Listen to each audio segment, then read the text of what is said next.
നോക്കൂ, ട്രംപ് അധികാരത്തിൽ വന്നെങ്കിൽ ഇത്രയും വലിയ ഭ്രാന്തൻ ലോകത്ത് എവിടെയും ഉണ്ടായോ? ട്രംപ് എന്ന് പറയുന്നത് കോവിഡ് വന്നപ്പോൾ വെറുതെ ചിരത്തി വലിച്ചുകൊണ്ടിരുന്ന എന്ന് പറഞ്ഞാണല്ലേ ഈ ട്രംപ്. പുക കൊണ്ട് ഇതിന്റെ കണ്ണിലൊക്കെ പുക പോയിട്ട് കാണാതെ ആവുന്ന രോഗമാണ്. അടുത്ത് വരുന്ന കത്തി. ഇങ്ങനെ ഒരു വിഡിത്തം പറയാൻ ലോകത്ത് അമേരിക്കൻ പ്രസിഡന്റ് അല്ലാതെ വേറെ. അപ്പൊ ഇന്ത്യയിലെ പ്രസിഡന്റ്, പിന്നെ ഇന്ത്യയിലെ പ്രധാനമന്ത്രി അയാളെ അനുകരിക്കുന്ന ആളാണ്ട് പറഞ്ഞ് വെറുതെ പിഞ്ഞാണം പൊട്ടിയാൽ മതി, സിഗരറ്റ് വലിക്കുന്ന ആളാണ്. പൊട്ടന്മാരിൽ ആരാണ് രാജാവ് എന്നറിയാതെ തർക്കം. ആ ട്രംപ് പ്രിയപ്പെട്ടവരെ ജനങ്ങൾ ഓടിച്ചു കളഞ്ഞ ട്രംപ് എങ്ങനെയാ വന്നത്? ട്രംപ് ഉയർത്തിയ മുദ്രാവാക്യം വൈറ്റ്മാൻഷിപ്പ്. ഞാൻ വെള്ളക്കാരന് വേണ്ടിയുള്ളവൻ, ഞാൻ നീഗ്രോയ്ക്ക് വേണ്ടിയുള്ളവനല്ല, ഞാൻ ഇസ്ലാമിനെ എതിർക്കുന്നവനാണ്, ഇസ്ലാമിനെ എതിർക്കുന്ന നെത്യാനാഹുവിന്റെ കൂടെയാണ് ഞാൻ. നെത്യാനാഹുവിന് എല്ലാ സൗകര്യം ചെയ്തു കൊടുക്കാൻ പോവാണ്. ഇസ്ലാമായി ജനിച്ചാൽ അവളെ ബലാത്കാരം ചെയ്യാം, ഇസ്ലാമായി ജനിച്ച കുഞ്ഞിനെ കൊല്ലാം, ഇസ്ലാമായി ജനിച്ച പട്ടിണി കിടാം. ഈ മുദ്രാവാക്യത്തെ ശക്തിപ്പെടുത്താൻ വേണ്ടി കേരളത്തിലെ മതന്യൂനപക്ഷമായ ക്രിസ്ത്യാനിയിൽ ഒരു ന്യൂനപക്ഷം മുഴുവനാണ്. അവര് തൃശ്ശൂര്, ആലപ്പുഴ, അതേമാതിരി ആറ്റിങ്ങൽ, തിരുവനന്തപുരം 4 സമയം മറ്റേ ലോകസഭാ മണ്ഡലങ്ങളിൽ RSS പ്രവർത്തിച്ചു. ആ വോട്ട് കൊടുത്തവരൊരു കാര്യം മനസ്സിലാക്കാൻ, ഞങ്ങളന്നൊക്കെ പ്രസംഗിച്ചു, നാട്ടിൽ നടന്ന് ചെയ്യാൻ തീരുമാനിച്ചാൽ ചെയ്തേ മതിയായിരുന്നു. നമ്മളെന്നൊക്കെ പ്രസംഗിച്ചു. മണിപ്പൂരിൽ പെൺകുട്ടികളെ നഗ്നമായി നടത്തി നമ്മൾ പ്രസംഗിച്ചു. അയാൾ പറഞ്ഞത് അതവിടെയാണ്, മക്കളെ കൊന്നു, അതവിടെയാണ്. നാഗാലാൻഡിൽ ഒരു 56 പള്ളി വിളിച്ചു. അതൊക്കെ അവിടുത്തെ കാര്യമില്ല, ഒരു കാര്യവും. അപ്പൊ നമ്മൾ പലതും പറഞ്ഞു നോക്കി. ഏത് സ്റ്റാൻ സ്വാമി എന്ന് പറയുന്ന ഒരു പാപം ജയിലിൽ കിടന്ന് മരിച്ചു. അയാളൊക്കെ മരിക്കേണ്ടവന്നല്ലോ. അവ എന്താ കാര്യം? ക്രിസ്ത്യാനി പറഞ്ഞു ഞങ്ങളുടെ കേരളത്തിൽ അങ്ങനെ കുഴപ്പം.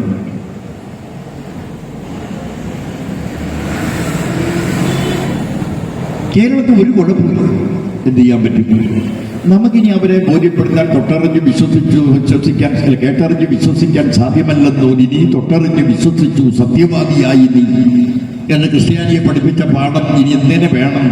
ഇനി കേരളത്തിൽ പള്ളി പൊളിച്ചാൽ അത്രയും വിശ്വസിക്കും. അനി ഞങ്ങൾ എന്ത് സഹായിക്കും? കേരളത്തിലെ ക്രിസ്ത്യൻ പള്ളി ആക്രമിക്കണം അല്ലെ? കേരളത്തിലെ ക്രിസ്ത്യൻ പള്ളി വന്ന് RSS ആക്രമിച്ച് തോൽപ്പിച്ച് അങ്ങനെ വേണ്ടി ഞാൻ വിശ്വസിക്കാം. അത് ഒരു ക്രിസ്ത്യാനി അങ്ങനെ കാണട്ടെ. നീ വിചാരിച്ചാലും RSS വിചാരിച്ചാലും കേരളത്തെ ക്രിസ്ത്യൻ പള്ളി പൊളിക്കാൻ പറ്റില്ല. നിന്നെ അങ്ങനെ ബോധ്യപ്പെടുത്താൻ ഞങ്ങൾ ആഗ്രഹിക്കുന്നില്ല. എന്താ കാരണം?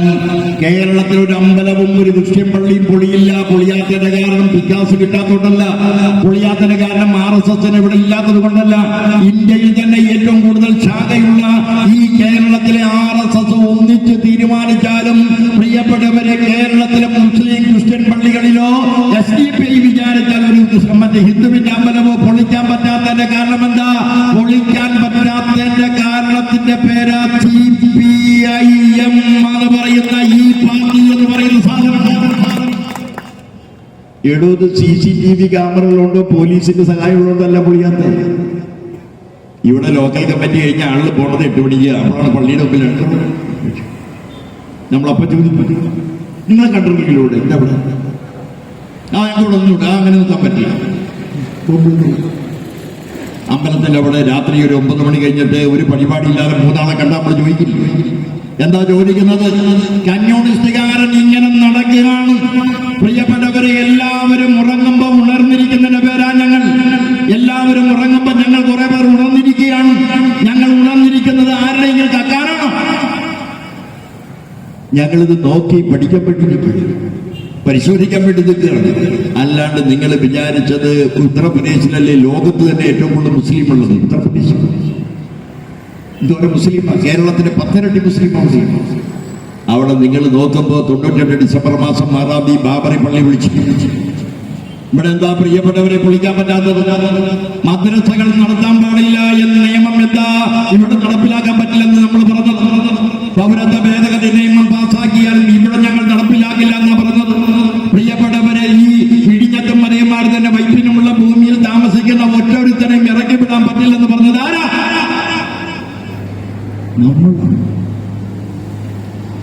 ഞാൻ പറയാണ് 2 ദിവസം വൈകി എത്ര ഇത് പറയാൻ. ഇത് നോക്കിയിട്ട് വേണം പറയാൻ. പ്രിയപ്പെട്ടവരെ, അതുകൊണ്ടാണ് കമ്മ്യൂണിസ്റ്റ് രാഷ്ട്രീയത്തിന്റെ ദിശാമുഖങ്ങൾ എന്ന് പറയുന്നത് മനുഷ്യർ, അതിൽ തന്നെ സാധാരണ മനുഷ്യർ. ഇതിന്റെ പ്രയോജനം എങ്ങനെയാണ്? ആ വരുന്ന ആളുകളിൽ ഒരാൾ കാറിലാണ് വരുന്നത്, ഒരാൾ നടന്നാണ് വരുന്നെങ്കിൽ കമ്മ്യൂണിസ്റ്റുകാരുടെ പ്രയോറിറ്റി എന്ന് പറയുന്നത് നടന്നു വരുന്നത്. ആ കമ്മ്യൂണിസ്റ്റ് പാർട്ടിക്ക് പഴയ കാലത്തെ പോലെയല്ല, കുറച്ച് ഇടത്തരക്കാരൊക്കെ വരുന്നുണ്ട്. അതുകൊണ്ട് ഓടിക്കാൻ പറ്റില്ല. ഇടത്തരക്കാരായ വരുന്ന ആളുകൾ കമ്മ്യൂണിസ്റ്റ് പാർട്ടിയായി ഒരുമിച്ച് യോജിക്കാൻ കഴിയണമെങ്കിൽ വേണ്ടാന്ന് പറയാൻ പറ്റും. EMS തന്നെ പറഞ്ഞത്, ഞാൻ കമ്മ്യൂണിസ്റ്റ് പാർട്ടിയിലേക്ക് വരുന്നത് എങ്ങനെയാണ്? ഞാൻ കമ്മ്യൂണിസ്റ്റ് പാർട്ടിയുടെ വളർത്തുപുത്രൻ മാത്രമാണ്, ഞാൻ സ്വന്തം പുത്രനല്ല എന്നല്ല പറഞ്ഞത്. എത്രയോ വളർത്തുപുത്രന്മാർ പിന്നീട് സ്വന്തം പുത്രന്മാരെക്കാൾ നന്നായി ഈ പാർട്ടിയിലുണ്ടായി. അതുകൊണ്ട് കമ്മ്യൂണിസ്റ്റ് പാർട്ടി ഇപ്പം തന്നെ ഡിമോറലൈസ്, കമ്മ്യൂണിസ്റ്റ് പാർട്ടി ഡിമോറലൈസ് ചെയ്യാൻ തെരഞ്ഞെടുപ്പ് കാലത്ത് പറഞ്ഞു മുസ്ലിമിന്റെ കൂടെയാണ്. അപ്പോൾ നമ്മുടെ ആളുകൾ പുറകോട്ട് പോയി. തെരഞ്ഞെടുപ്പ് കഴിഞ്ഞപ്പോൾ കോൺഗ്രസ് മുദ്രാവാക്യം പറ്റിയത് RSSന്റെ കൂടെ. എന്തൊരു വേഗം നമ്മൾ രണ്ടു പക്ഷത്തായി. തെരഞ്ഞെടുപ്പ് കാലത്ത് ഇസ്ലാമിന്റെ കൂടെ, തെരഞ്ഞെടുപ്പ് കഴിഞ്ഞപ്പോൾ RSSന്റെ കൂടെ. RSSുമായി അന്തരാള ബന്ധം. 210 കമ്മ്യൂണിസ്റ്റുകാരെ കൊന്ന RSSുകാരുമായി കമ്മ്യൂണിസ്റ്റുകാരന് അന്തരാള ബന്ധം എന്ന് പറഞ്ഞാൽ ഞങ്ങളുടെ പാർട്ടിയിലെ പലവരും അംഗീകരിക്കില്ല. എങ്കിലും പ്രിയപ്പെട്ടവരെ, ജനങ്ങൾ എന്താ അവതരിക്കുന്നു? ഏഷ്യാനെറ്റിലെ ചർച്ചയിൽ 5 പേര്, ഷാനി പ്രഭാകർ മനോരമയുടെ ചർച്ചയിൽ 5 പേര്. ഷാനി പറയാം എങ്ങനെ 25 മിനിറ്റ് ചർച്ചയും 5 മിനിറ്റ് പരസ്യം. 5 പേർക്ക് 5 മിനിറ്റ്. നമുക്ക് സന്തോഷം. നമ്മുടെ ഒരാളുണ്ടാവും, അയാൾക്ക് 5 മിനിറ്റ്. നിരീക്ഷകൻ അയാൾക്ക് 5 മിനിറ്റ്. RSS അയാൾക്ക് 5 മിനിറ്റ്. കോൺഗ്രസ് അയാൾക്ക് 2 മിനിറ്റ്. ലീഗോ അല്ലെങ്കിൽ ഏതെങ്കിലും കത്തോലിക്ക പള്ളിയിലെ ഏതെങ്കിലും ഒരാളോ അയാൾക്ക് 5 മിനിറ്റ്. അപ്പൊ അവർക്കെല്ലാം കൂടി 20 മിനിറ്റ്, നമുക്ക് 5 മിനിറ്റ്. ഈ 5 മിനിറ്റുകാരനെ 20 മിനിറ്റുകാരൻ തല്ലി തകർക്കും. ഇനി അവര് തകർക്കാൻ പറ്റിയില്ലെങ്കിൽ ആങ്കർ തന്നെ തകർക്കും. ആങ്കർ ചോദിച്ചുകൊണ്ടേയിരിക്കും. അവസാനം ഒരു ചോദ്യത്തിൽ എല്ലാം കോൺഗ്രസ് ചോദിക്കും, ഇവിടെ BJP RSSും മാർക്സിസ്റ്റുകാരും തമ്മിൽ ബന്ധമില്ല. അപ്പൊ RSSകാരനായാലും മറുപടി പറയാതെ നമ്മളെ പ്രവർത്തകർ കാണുന്നവർ, അതിൽ പങ്കെടുക്കുന്ന ആൾ പറയും ഞങ്ങൾക്ക് RSSുമായി യാതൊരു ബന്ധവുമില്ല. പക്ഷെ RSSകാർ പറയില്ല ഞങ്ങൾക്ക് ബന്ധമില്ല. അവനിങ്ങനെ ചിരിച്ചിരിക്കും. വേണമെങ്കിൽ ഇതിന്റെ ശ്രോതാക്കളും കാണികളും മനസ്സിലാക്കിക്കോട്ടെ, കോൺഗ്രസ് ഉയർത്തുന്ന മുദ്രാവാക്യത്തിന്റെ ഭാഗമായി ഞങ്ങളും മാർക്സിസ്റ്റുകാരും തമ്മിൽ ചില ബന്ധങ്ങളുണ്ട് എന്ന് താൽക്കാലികമായൊന്ന് അറിഞ്ഞോട്ടെ എന്ന് RSSകാരൻ ചിന്തിക്കുകയാണ്. അങ്ങനെ ചിന്തിച്ചാൽ പ്രിയപ്പെട്ടവരെ, ഇതിന്റെ കൂടെ